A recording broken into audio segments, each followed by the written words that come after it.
I love those climatological moments, those seasonal changes where suddenly the winds shift in a different direction and everything just feels different. So we've had the hottest, driest summer on record in Europe. A lot of crazy things happening all over the world, in China and Pakistan. And after weeks and weeks of pretty much 30 plus degrees every day and nothing but sun, the beginning of September arrives and it gets a little cooler and the clouds roll in and it starts raining. And so, on the one hand, as forest gardeners, as agroforesters, this sort of seasonal shift, this sort of change in temperatures and return of the rains after not getting rain since late June kind of indicates to us the kind of soil building activities and jobs we can do here in the forest garden. And at the same time, it offers a metaphor for how to sort of digest that high light, high heat period we had during the summer. And now entering these last few weeks of summer, late summer, where it's starting to cool down and trickles and clues of autumn are starting to come in.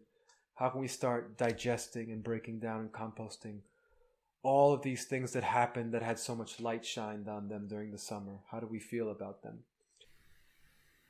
So I'm really interested in ecopsychology, child development, forest schooling, unschooling, alternative education, all these sorts of things, because what they're arriving at, what the consensus is that we really need to be raised in nature. We really need to spend time outdoors to become fully human, to develop socially, physically, biologically, psychologically. We really need that school of Mother Earth. We need to be raised in these natural environments.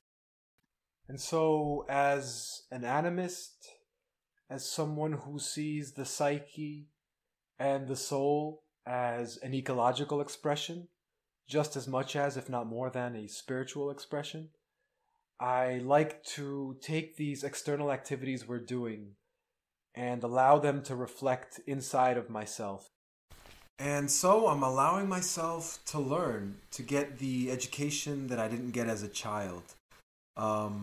Being with these beings gives me life lessons. I take in the outer landscape and allow it to affect my inner landscape. My psyche picks up on all the lessons from the interactions of managing and interacting with these beings. There's this poet-writer from Uruguay, his name is Eduardo Galeano, and he says that all children are animists. And he jokes because, you'll see them saying hello to the grass, hello grass, and hello to the stone, hello stone, and hello to the tree, hello tree. And so I'm just kind of allowing myself to immerse into that psychic space, nature space, eco space, and just do it. And so, just to sum up, I'm going to be talking about some soil regenerating forest garden practices from 3 perspectives. First, the ecological reasoning behind how I manage some common biomass building species in relation to our particular climate and the intention of the space. I'll be in a sort of yang energy, talking about what is the practical function behind what I'm doing. Second, I'll be describing the eco-psychological experience. I'll be more of in a yin energy, just taking in what's happening, what the experience is like with the plant and with this method, and how does it make me feel. And lastly, I'll be speaking allegorically about the particular stories of these plants as they transition from late summer into fall, and what these plants have to teach us about our own development and seasonal changes as humans. And so the first thing I want to show you guys is just me scything some brambles. Brambles are also known as blackberry. They're that thorny little raspberry type plant that creeps and crawls but can actually get up to 2 or 3 or 4 meters, at least here in Galicia in northern Spain. I know that they're quite common in the Atlantic coast of Europe. Tasmania and southern Australia have them, and I'm sure there are other places in the world that have them. We treat them as a cover crop because they're one of the few things, especially as a native perennial, that will always be there and that will actually photosynthesize and grow new organic matter in the summer, which are hot and dry months for us where not much else is growing. People around here hate them, treat it like the devil, try to completely eliminate it, would rather have nothing than have brambles. But in a lot of places where we're not doing much, a lot of pockets and corners and little fields, rather than not get any organic matter or photosynthesis in the summer, we allow the brambles to grow. But at this low level, they're very easy and tender to cut. I scythe it down, and taking advantage of these cloudier and rainier days, it'll start breaking down, and because it's still early September, the brambles will quickly bounce back, grow once again, and give us another cover crop, so to speak. And so when they're low, how do you face that sort of discomfort of having to focus on where you walk, having to tread carefully, and, just worry about, whether or not you're gonna get pricked? How do you face that little nuisance? Does it frustrate you? Are you calm while you're doing it? So it's a good reminder of where you are nervous system wise, where you are stress wise, And then when it gets really tall, when it gets to a height that you cannot pass through it and it impedes your way, and it says you're gonna have to do work now to get rid of me. How do you feel about that? And at the same time, this is where it's at its optimal point for bird nests. Birds need it to get a little bit higher for there to be enough structure and height and size and depth for there to actually be nests in there. So are you going to allow something that bothers you but benefits life to exist? And so finally, allegorically, I think brambles are also quite incisive. They imagine something that's been kind of growing all summer in spite of the heat, in difficult conditions, and prickles you a little bit, it hurts you a little bit. And if it gets up too high, if it gets too widespread, it's something that you need to manage. So what are the kind of things that, as you've been in the heat all summer and just maybe focused on vacation or focused on enjoying the weather or getting a bunch of work done, what are the things that have been growing and spreading that if you don't attend to them at this moment, at this inflection point, they're going to do a final now surge of growth, and then in the spring even do another surge of growth on top of that and get out of hand, so that in the spring you won't be able to handle it, even if they're a little bit quiet in the winter. So it can just be a little tarot card kind of representation. The brambles come out. What do we need to attend to in our life that is maybe just a little bit of a nuisance and a little bit prickly now, but if we don't manage it and cut it back a little bit, it's going to grow and get out of hand and start impeding our way and making it impossible to get around. Next, we have the bracken. Where there are brambles, there are always bracken. Those of you in the UK know what I'm talking about. Bracken is a type of fern. It's very rhizomatic. It'll spread and spread and spread and get very tall, maybe 2-3 meters if it can. And once again, people hate it. It drives them crazy, especially if it gets into an agricultural field because the rhizomes are so hard to get rid of. Once again, we're not too upset about it. We treat it as a cover crop once again because, once again, during these hot, dry summers, it's one of the few things that'll grow, photosynthesize, and make new organic matter. And so what I do is just step on it. I just get a big, long staff. I throw it down in the ground. I don't bother with a weed whacker or a scythe. And I flatten it. I might do this 2, 3, 4 times a year, depending on my energy level and where I am and if I'm home or not. And that's it. I'm building soil just by flattening it. And the act of flattening it and opening it up is very revelatory because the experience of being in the ferns can be quite claustrophobic.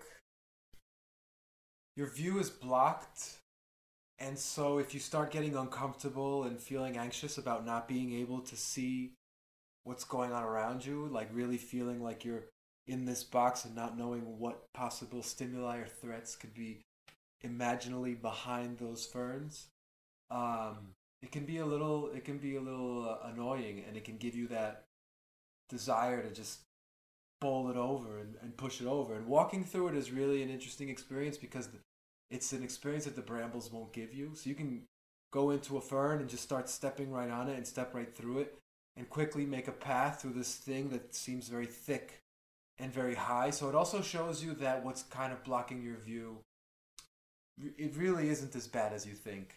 And then if you're able to be calm in that space, then it's showing you that you're in a good place when it comes to dealing with the unknown and not knowing exactly what's going on around you. So the bracken is interesting because it grows so well during the hottest months and the longest days. And it can do so on rather poor soil. It usually takes advantage of soil that's poor in microbes and can do astoundingly well on these poor soils.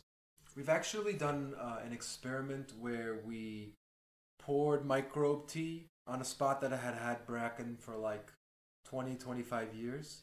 And the bracken actually receded because it was actually trying to hold the space together. It was storing and hoarding nutrients in its rhizomes while this soil was unattended to by microbes. So it's basically curing and healing and taking care of a soil that is low in microbes. And for me, it's like if there's a plant that can grow so well in hot and dry conditions, I mean, it's the only thing that I see like still green at the end of August after like a long hot summer. And so if it has this ability, for me it's like it's talking to us about like growing when light is plentiful but other conditions aren't. Next, I want to talk about the Empress Tree, also known as Kiri, from Japan, China. It's the fastest growing four-season temperate climate tree in the world. And I put them around the forest garden, kind of inspired by syntropic agriculture, where you have a tall, narrow tree, kind of providing a little bit of shade, but mostly you're just kind of pruning it up and using it for organic matter.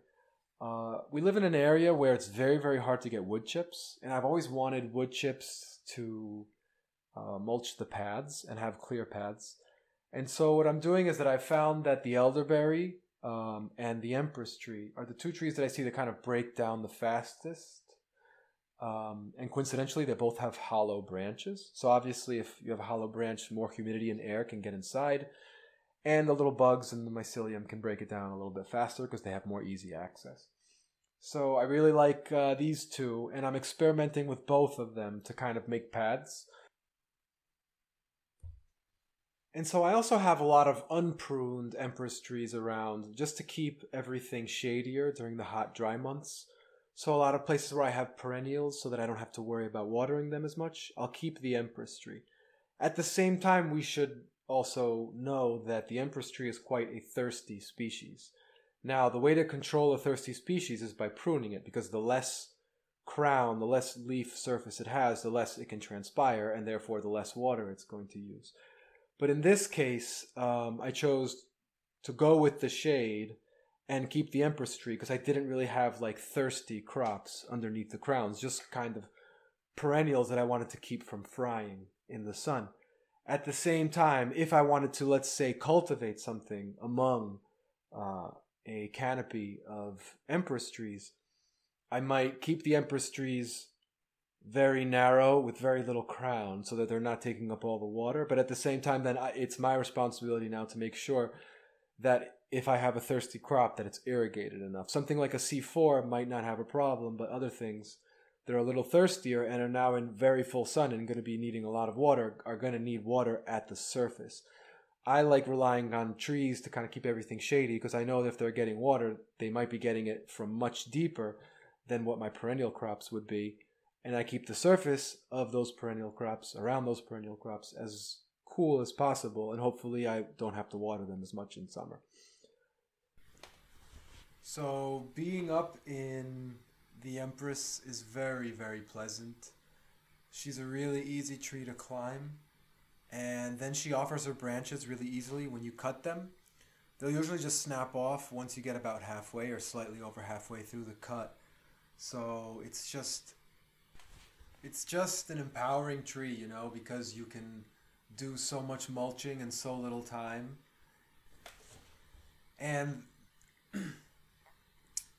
And it offers the most mulch because it's actually the fastest growing tree in cold climates, climates that have 4 seasons. And the reason they grow so fast is that they're actually the most lightweight wood. It's one of the least dense woods. It's even used for surfboards and things like that. And so for me, when I think about what it means to grow so quickly and grow so lightly, and it's like, yeah, I mean, if you're carrying less, if you're working with less, then yeah, you're going to grow faster. But at the same time, I've also learned that the Empress wood is some of the fastest breaking down wood. So it's also like what you grow very quickly isn't necessarily going to last a long time, isn't necessarily going to be there for posterity. And you can think of that metaphorically in terms of personal growth, you know? So here I have a row of young avocado trees being overstoried by elderberry. And what I thought of here was a sort of soil building, frost protection combination. The avocado can be quite a thirsty tree.